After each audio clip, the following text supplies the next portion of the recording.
سنتا ہوں میں کہ ان 313 یا 317 رسولوں میں اولو العزم رسول بھی، ابراہیم علیہ السلام اولو العزم رسول، یہ رسول سے اوپر کا درجہ ہو، موسیٰ علیہ السلام اولو العزم رسول، عیسیٰ علیہ السلام اولو العزم رسول، یہ سارے رسول بھی ہیں، صاحب کتاب بھی ہیں، اولو العزم بھی ہیں، لیکن کسی رسول نے دنیا میں آ کے یہ نہیں کہا کہ کلمہ یہ پڑھو کہ لا الہ الا اللہ ابراہیم رسول اللہ، لا الہ الا اللہ عیسیٰ رسول اللہ، حالانکہ ہے رسول سے بھی اوپر کا درجہ، اولو العزم رسول ہے، صاحب کتاب ہے، لیکن یہ لفظ رسول کا ادب جو ہے یہ نبیوں نے بھی اس کو ملحوظ خاطر رکھا، رسول ہوتے ہوئے بھی اپنے آپ کو رسول نہیں کہا،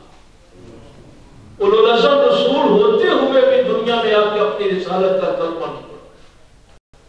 اور اس کائنات میں آدم علیہ السلام سے لے کے میرے پاک پیغمبر تک صرف یہ ایک واحد ہستی ہے جنہوں نے کہا لا الہ الا اللہ محمد رسول اللہ۔ اگر اس رسول کی آپ کو سمجھ آ جائے، اس کی وجہ مفسرین نے یہ لکھی ہے کہ اللہ تعالیٰ نے جب عہد لیا تھا تو فرمایا وَإِذْ أَخَذَ اللَّهُ مِيثَاقَ النَّبِيِّينَ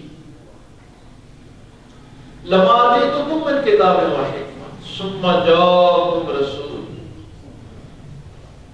اس محفل میں رسول بھی بیٹھے تھے نا، رسول بیٹھے ہوئے تھے، لیکن اللہ نے ان سب کو نبی کہا، وَإِذْ أَخَذَ اللَّهُ مِيثَاقَ النَّبِيِّينَ، اللہ نے نبیوں سے عہد لیا اور پھر ان سے فرمایا جب میرا رسول آئے تو نبیوں نے اصل میں وہ جو معاہدہ تھا اس پہ قائم رہے کہ اس دنیا میں اگر اللہ نے ان کو رسالت دی بھی تو انہوں نے اپنے آپ کو رسول نہیں کہا رسول ایک ہی ہے اور وہ محمد رسول اللہ، اپنے آپ کو نبی کہتے۔ تو میرے اللہ نے بھی یہاں پاک پیغمبر صلی اللہ علیہ وسلم کے اسی لفظ سے شروع کیا، الذین یتبعون الرسول نبی الامی۔ ایک دفعہ میں آپ سے یہ بات اکثر کرتا رہتا ہوں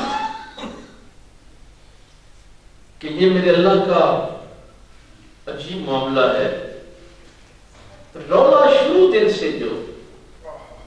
رولا پہلے دن سے جو ہے نا وہ صرف یہ ہے کہ ہر مخلوق کا یہ دعویٰ ہے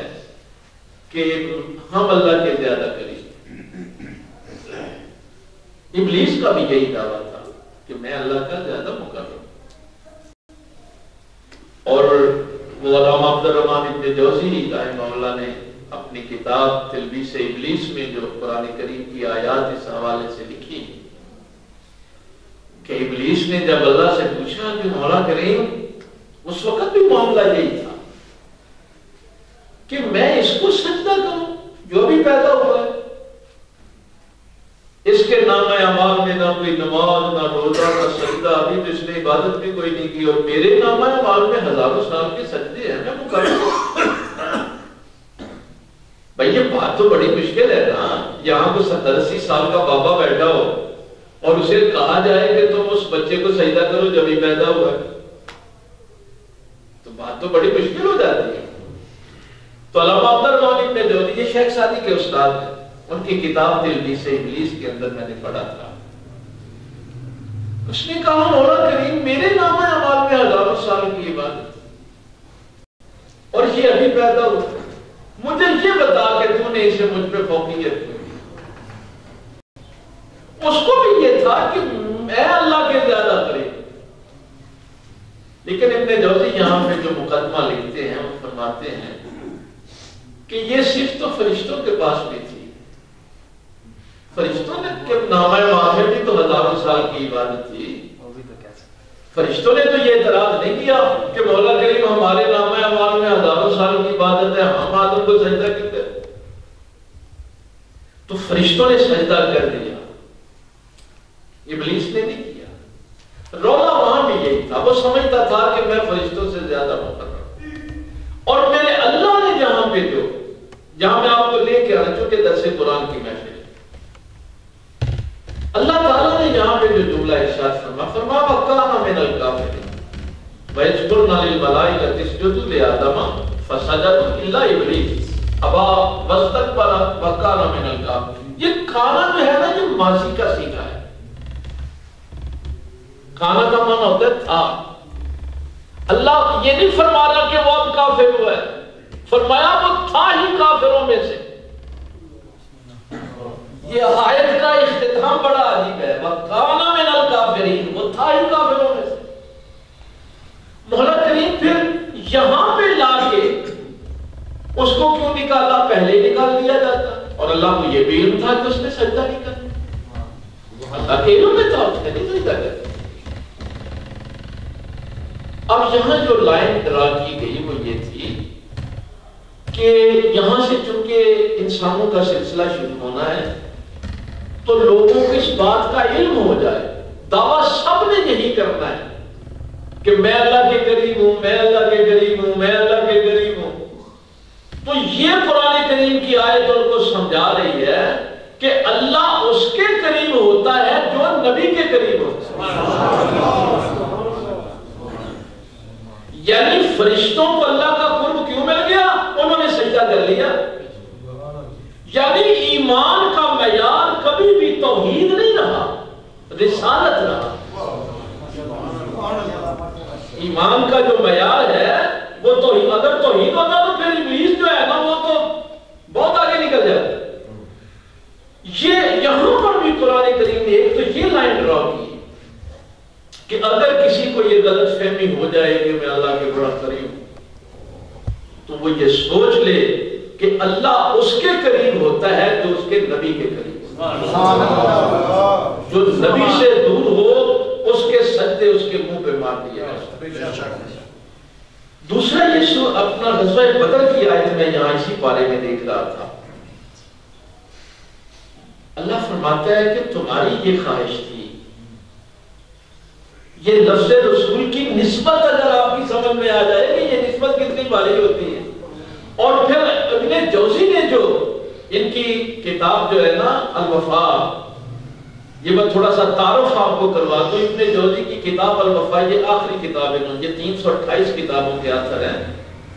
یہ آخری کتاب ان کی جو بعد پیغمبر صلی اللہ علیہ وسلم کی سیرت پہ لکھی گئی، یہ جامعہ الازہر کے کورس میں شامل رہی ہے، علامہ عبد الرحمن ابن جوزی کی یہ کتاب۔ اب فرماتے ہیں کہ فرشتوں کے نامہ اعمال میں بھی ہزاروں سال کی عبادت، لیکن فرشتے سمجھ گئے کہ اگر اللہ سجدے کا حکم دے رہا ہے تو کوئی بات تو ہے نا۔ اللہ کو نہیں پتا کہ آدم نے ابھی کوئی عبادت نہیں کی اور ہم نے ہزاروں سال کی عبادت کی ہے۔ بھائی اگر میرا خالق سجدے کا حکم دے رہا ہے تو آخر کو وجہ تو ہے۔ تو ابن جوزی فرماتے ہیں کہ فرشتوں نے اس وقت یہ جو فیصلہ کیا تھا وہ صرف اس لیے کیا تھا کہ اللہ تعالیٰ نے جب دونوں کو، ابلیس کو بھی فرشتوں کو بھی حکم دے دیا، ابلیس نے اپنی عبادت کی طرف دیکھا اور فرشتوں نے اپنی عبادت کی طرف نہیں دیکھا۔ وہ سمجھ گئے کہ ہزاروں سال کی عبادت ایک طرف اور نسبت محمد صلی اللہ علیہ وسلم، یہ جو رسول سے سائد کو اور موسیٰ علیہ السلام کے سامنے یہ بات کی جائے، تو انہوں نے یہاں پر بھی یہ بات فرمائی کہ دیکھو جب تم نکلے ہو غزوہ بدر کے لیے، یہ آگے اگلی جو صورت ہے نا اس کی ابتدائی رکوع جو ہیں اللہ نے موقع دیا تو وہاں پہ تفصیل سے، لیکن میں اس موضوع کو تھوڑا سا ٹچ دینا چاہتا تھا۔ فرمایا تم نکلے تھے کہ وہ تجارت کا قافلہ جو ابو سفیان لے کے آ رہے ہیں، 50,000 دینار کا اس دور میں سامان تھا، اور وہ لشکر اس لیے تھا کہ یہ سارے پیسے مسلمانوں کو ختم کرنے کے لیے استعمال ہونے تھے، اور 40-50 لوگ تھے اس قافلے کے ساتھ۔ اب مسلمان تو نکلے ہیں اس قافلے کے، اب ابو سفیان نے پیغام مکے بھیج دیا اور ابو جہل 1000 کا لشکر لے کے وہاں سے چل پڑا۔ تو میرا اللہ فرماتا ہے، بڑا قرآن کریم میں سارا یہ درج ہے سورۃ انفال کے پہلے، کہ اب تمہاری خواہش یہ تھی کہ وہ جو تجارت والا قافلہ ہے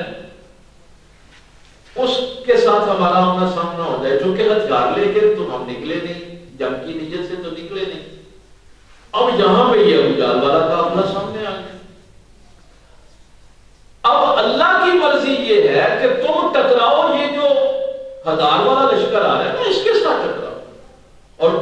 نے جو الفاظ استعمال کیے لے جو حقل کا وجبتل الباطل، اللہ حق کو حق کر کے دکھانا چاہتا ہے۔ بھئی دیکھو، اگر تم یہ اس بات سے ڈر رہے ہو نا، کچھ لوگوں کے دلوں میں بحثیت انسان یہ بات آ گئی کہ ان کے پاس تو 900 اونٹ ہیں اور ہمارے پاس 70 اونٹ ہیں، کیا مقابلہ ہے؟ ان کے پاس، سب کے پاس تلواریں ہیں، ہمارے پاس 1000 تلواریں ہیں، کوئی مقابلہ تو بنتا ہی نہیں، کیا کریں؟ 1000 کی تعداد ہے، 313 میدان میں وہ بھی 305 تھے، 8 تو لوگ ہے ہی نہیں تھے۔ میرا اللہ فرماتا ہے، بڑی کمال کا یہ جملہ ہے جو قرآن کریم میں لکھا، لیحق الحق۔ بات یہ نہیں ہے کہ تم تھوڑے ہو، وہ زیادہ ہے، ان کے پاس طاقت زیادہ ہے۔ ابو جہل کی وہ جو دعا ہے نا، جو اس نے غزوہ بدر والی رات کی ہے، وہ کبھی سیرت کی کتابوں میں پڑھے تو بھی اللہ کی رکھ دیتی ہے، وہ بھی اللہ کی بارگاہ میں دعا کر رہا ہے، کہتا ہے میرے خالق، میرے پیدا کرنے والے، یہ جو لشکر میرے سامنے آیا ہے اس کو سبو ذلیل کر دے۔ اے میرے اللہ، تجھے پتا ہے کہ انہوں نے ہمارے رحم کے رشتے کاٹ کے رکھ دیے ہیں، بھائی کو بھائی سے لڑا دیا ہے، بیٹا باپ سے لڑ رہا ہے، ہمارا خاندان، ہمارا شہر برباد کر دیا ہے۔ یہ دعا ابو جہل اللہ سے کر رہا ہے، اور پھر جب وہ کہتا ہے کہ یا اللہ اگر یہ محمد سچا ہے تو وامطر علینا حجارۃ من السماء، پھر ہمارے اوپر پتھروں کی بارش کر دے، اویتنا بعذاب الیم، اور ہمیں دردناک عذاب میں مبتلا کر دے۔ یہ اللہ سے دعا کر رہا ہے، اور ابلیس اس کو دھمکی دے رہا ہے کہ تو اللہ کا بڑا مقرب ہے، تو نے اللہ کو راضی کر دیا، اب سو فتح تیری ہوگی۔ اب یہ شروع سے یہ خدشہ ہر شخص کو رہا ہے کہ میں اللہ کے بڑا قریب ہوں، اور میرا اللہ فرماتا ہے کہ میں نے اس لیے اس لشکر کے ساتھ تمہارا آمنا سامنا کروایا کہ اگر وہ 1000 تھے، تم 2000 ہوتے تو کیسے پتا چلتا تم حق پہ ہو؟ اگر ان کے پاس 900 اونٹ ہیں، تمہارے پاس 2000 اونٹ ہوتے تو کیسے پتا چلتا؟ ساری دنیا کہتی بھائی ان کے پاس طاقت ہی زیادہ ہے۔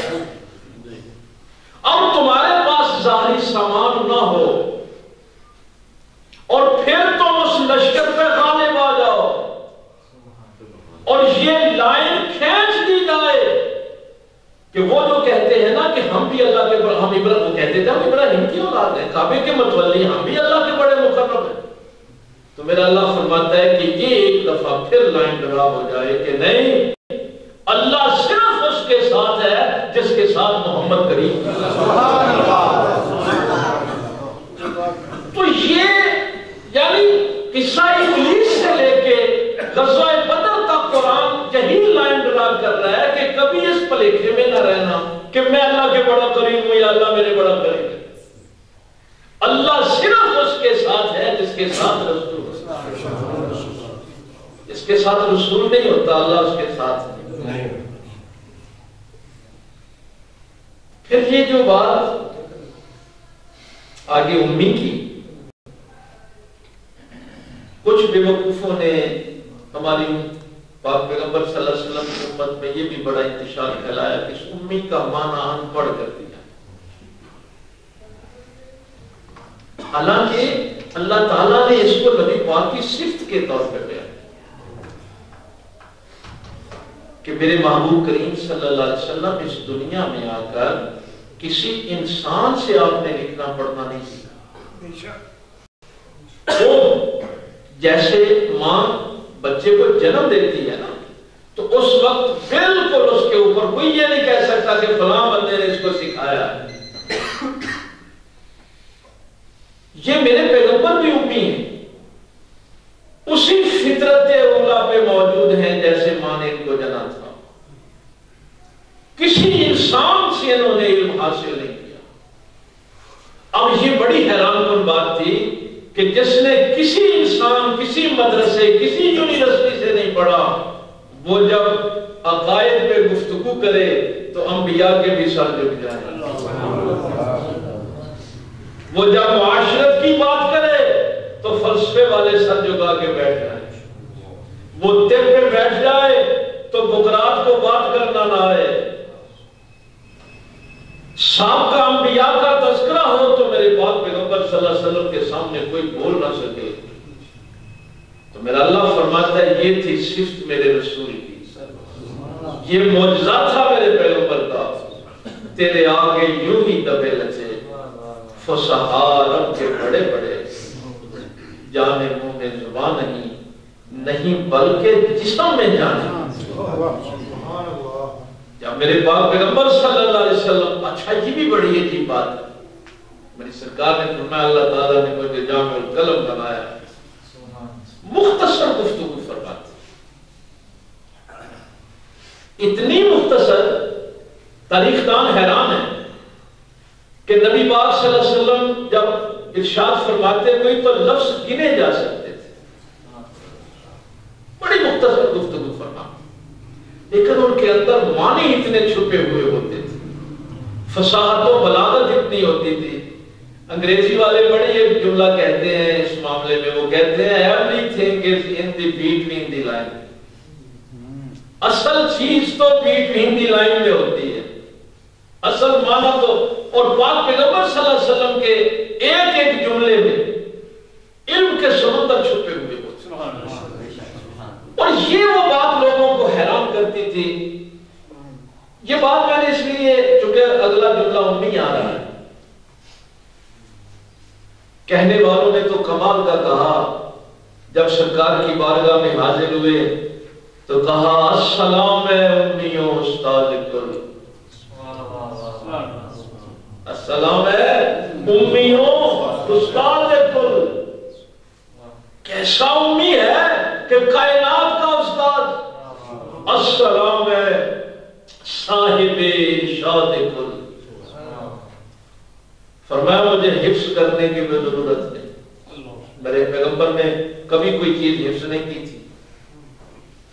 چونکہ جو حفظ کرتا ہے وہ بھول بھی جاتا ہے، اور اسی لیے تو احساب کے پیچھے پھر سامنے کھڑا کرنا پڑتا ہے نا، کہیں بھول جائیں گے تو ان کو بتاؤں گا۔ میرا اللہ فرماتا ہے سنقرئک فلا تنسا، اے محبوب ہم تمہیں پڑھائیں گے اور پھر تم بھولو گے نہیں۔ یہ قرآن ہے، سنقرئک فلا تنسا۔ یہ جو میں جملہ اکثر آپ سے کہتا ہوں نا کہ میرے پیغمبر صلی اللہ علیہ وسلم کا سورس اور ہے، کبھی کمپیریزن کرنے کی کوشش نہ کرنا۔ میں جب یہ آیت پڑھتا ہوں پھر آدم علیہ السلام والی آیت پڑھتا ہوں سورہ میں پارے سے، آدم کے لیے کیا فرمایا؟ فرمایا وَلَقَدْ عَهِدْنَا إِلَىٰ آدَمَ، اس سے پہلے ہم نے آدم سے عہد لیا اس درخت کے قریب نہیں جانا، من قبل فنسیہ، آدم بھول گئے، وَلَمْ نَجِدْ لَهُ عَزْمًا، ہم نے ان کے دل میں ارادہ نہیں پایا تھا، نافرمانی کا ارادہ نہیں تھا، ڈیفینڈ کیا نا یہاں پہ کہ ابلیس نے جو کچھ کیا ارادے سے کیا، اور آدم اگر درخت کے قریب گئے ہیں تو میرا اللہ ڈیفینڈ کر رہا ہے کہ آدم بھول گئے، اور اب بھی آدم، ہماری جب انسان کی ڈیفینیشن کی جاتی ہے تو نسیان سے کی جاتی ہے، ان سے کی جاتی ہے، خطا سے کی جاتی ہے، لیکن میرے اللہ نے صرف اس ایک ہستی کے لیے ارشاد فرمایا جب اللہ سکھا دے گا تو پھر آپ بھولیں گے، اس ہستی پہ نسیان نہیں آئے گا۔ اور پھر جب وہ نماز میں سجدہ سہو والا معاملہ آیا، صحابہ پریشان ہو گئے، اللہ نے تو فرمایا تھا کہ آپ بھولیں گے نہیں، آپ بھول گئے اور سجدہ سہو نہیں کیا۔ میرے پاک پیغمبر صلی اللہ علیہ وسلم نے فرمایا مت سوچنا کہ میں بھول گیا تھا، میں نہیں بھولتا، یہ صرف تمہارے لیے ایک سنت طریقہ رائج کرنا تھا، اس لیے یہ اللہ نے مجھ سے کروایا۔ مت سمجھنا کہ نبی نماز میں بھولا ہے تو تب سجدہ صاحب کر رہا ہے، تمہارے لیے سنت رائج کرنے کے لیے یہ سارا سلسلہ ہے۔ تو یہ ایک ہستی جس کے متعلق قرآن نے یہ گارنٹی دی، اللہ کے سکھائے ہوئے پہ پھر وہ بھولتے نہیں، پھر کبھی بھی وہ آگے پیچھے نہیں جاتے، ان کی اتباع کا ایسی تمہیں حکم نہیں دیا جا رہا۔ پاک پیغمبر صلی اللہ علیہ وسلم کے امی ہونے میں، یہ میں جملے اس لیے بار بار کہہ رہا ہوں کہ یہ 14ویں صدی میں کچھ ترجمے ایسے ہو، جب تک تو عربی کا سلسلہ رہا یہ سلسلے نہیں تھے، لیکن جب سے یہ ترجمے شروع ہوئے ہیں تو پھر بڑا گند پڑ گیا، یہاں تک کچھ کمینے لوگوں نے اللہ تعالیٰ نے عرب کے ایک ان پڑھ سے دین کا کام لے لیا، ایسے ایسے جملے جو ہیں وہ کسنا، حالانکہ اللہ نے اس کو معجزے کے طور پہ بھی کہ یہ پاک پیغمبر صلی اللہ علیہ وسلم کا خاصہ ہے، صفت ہے کہ کوئی یہ نہ کہے کہ فلاں مدرسے سے پڑھے تھے تو اس لیے ان کی یہ تعلیمات آگے بڑھا رہے ہیں، کسی سے لکھوا لیا تھا، فلاں استاد کا ان پہ اثر ہے، نہیں۔ وما ينطق عن الهوى، اس زبان پہ اگر کوئی بولتا ہے تو صرف اللہ بولتا ہے، کسی کو شک نہ ہو کہ اللہ کے سوا بھی کوئی بولتا ہے۔ اسی لیے جب عبداللہ ابن مسعود رضی اللہ تعالیٰ عنہ اور حضرت عبداللہ بن عمر بن عاص، یہ بھی کاتبان وحی میں سے ہیں، انہوں نے کہا کہ یا رسول اللہ صلی اللہ علیہ وسلم، کئی دفعہ لوگ مجھے کہتے ہیں کہ نبی پاک صلی اللہ علیہ وسلم جو بھی فرماتے ہیں تم لکھنا شروع کر دیتے ہو، کبھی غصے میں ہوتے ہیں، کبھی خوشی میں ہوتے ہیں، کبھی کوئی اور جذبہ ہوتا ہے، تو وہ چیز جو ہے نا لکھا کرو جو سرکار فرمائیں، ہر چیز نہ لکھ لیا کرو۔ تو جب عبداللہ بن عمر بن عاص رضی اللہ تعالیٰ عنہ نے یہ بات عرض کی، کیا کہوں، یہ وہ ہستی ہے جس کے متعلق جب کسی نے پوچھا کہ آپ اس دنیا میں سب سے زیادہ محبوب کون ہے، تو فرمایا میرے رسول صلی اللہ علیہ وسلم کی ذات، اور پھر رونے لگے۔ حضور روتے کیوں ہیں؟ فرمایا اگر کسی نے مجھے پوچھ لیا کہ تیرے رسول کا سراپا اور حلیہ کیا تھا، میں نہ بتا سکوں گا، اس لیے کہ ادب کی وجہ سے میں نے ساری زندگی آنکھ اٹھا کے دیکھ لی۔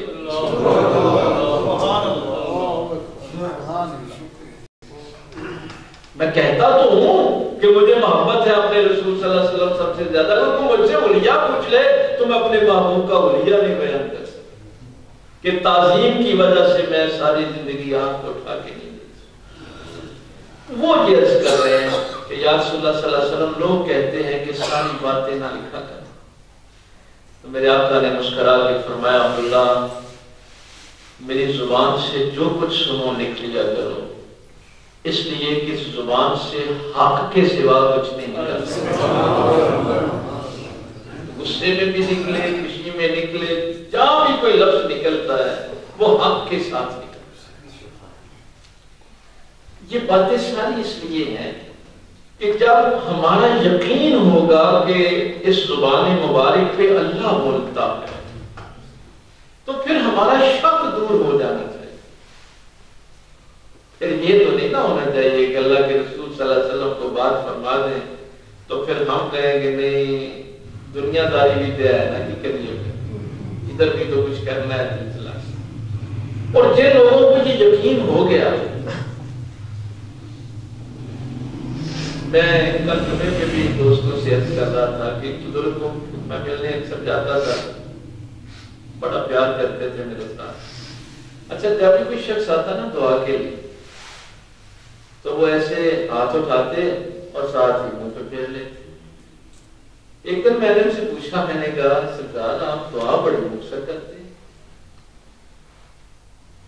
فرمانے لگے بیٹا یہ بات میں کسی اور کو تو نہیں بتا رہا، تیرے ساتھ پیار ہے، محبت ہے، میں نے جب سے حضرت ابو بکر صدیق رضی اللہ تعالیٰ عنہ کا یہ جملہ پڑھا ہے کہ پاک پیغمبر صلی اللہ علیہ وسلم نے پوچھا کہ ابو بکر گھر کیا چھوڑ آئے، تو انہوں نے عرض کی کہ میں گھر میں اللہ اور اس کا رسول چھوڑا۔ کیا یقین ہے نا؟ تو فرمانے لگے میں نے اس کے بعد اس سے آگے کبھی دعا مانگی، کوئی بیمار آ جائے، کوئی تنگ دست آ جائے، میں صرف یہی جملہ کہتا ہوں میرے لیے اللہ اور اس کا رسول کا۔ سبحان اللہ، بھائی اس سے آگے میں کیا اللہ سے مانگوں؟ میرے لیے اللہ اور اس کا رسول کا۔ تو یہ قرآن کریم اصل میں فلاح کے اس راستے پہ آپ کو لے کے آنا کہ اگر آپ فلاح چاہتے ہیں تو اس پیغمبر کی اتباع اور محبت کے بغیر تمہیں نہیں مل سکتی۔ اور یہ لائن پہلے دن سے ڈرا کر دی گئی ہے کہ اللہ کی خوشنودی، اللہ کی رضا صرف اس فرد یا قوم کے ساتھ ہے جو قوم اللہ کے رسول کے ساتھ ہے۔ باقی بھی سارے اللہ کو ہی پکارنے والے ہیں لیکن اللہ ان کے ساتھ نہیں ہوتا۔ اور پھر یہ امی نبی،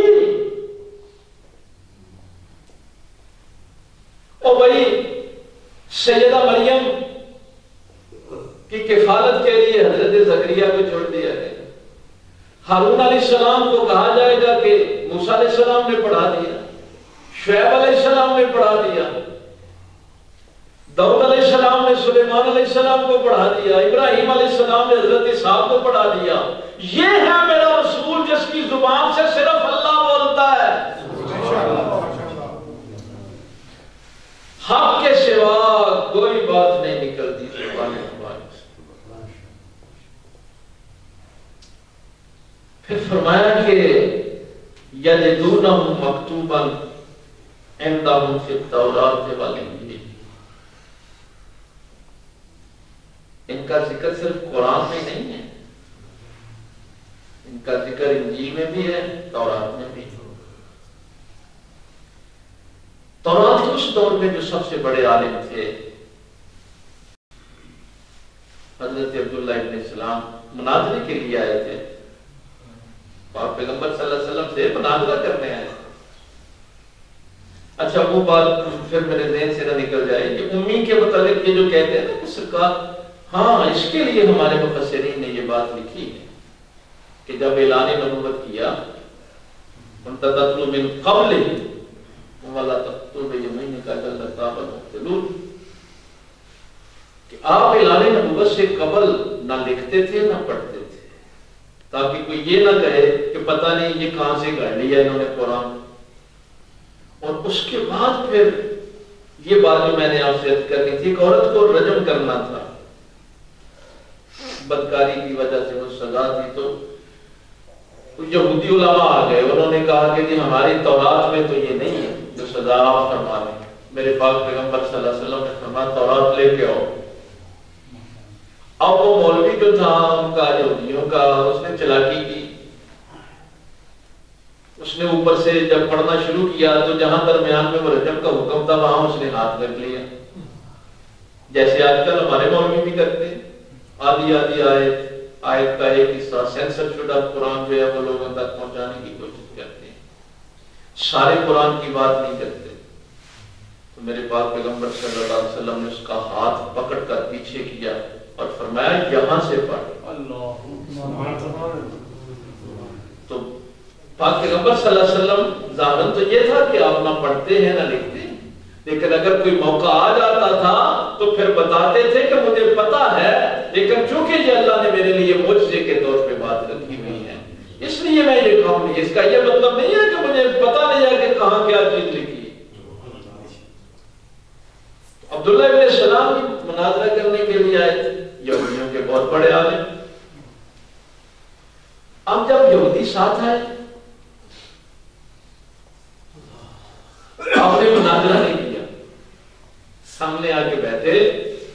اور عرض کی سرکار مجھے کلمہ پڑھائے، میں مسلمان ہوں۔ اب یہودی جو تھے وہ سیکھ پاؤ گے، انہوں نے کہا کہ ٹھیک ہے تو مناظرہ کرتا، ہار جاتا، اس سے تو کوئی فرق نہیں، لیکن تو نے بات ہی نہیں کی، تو نے تو ہمیں شریک کروا کے رکھ دیا، ساری زندگی تجھے نظر نیاز دیتے رہے ہیں، بڑے پیسے خرچ کیتے ہیں تیرے دیتے، یہ کیوں ہو گیا؟ اب بڑا کمال کا جملہ انہوں نے فرمایا کہ تورات میں جو نشانیاں لکھی ہیں وہ ساری تو اس رسول میں پائی جاتی ہیں۔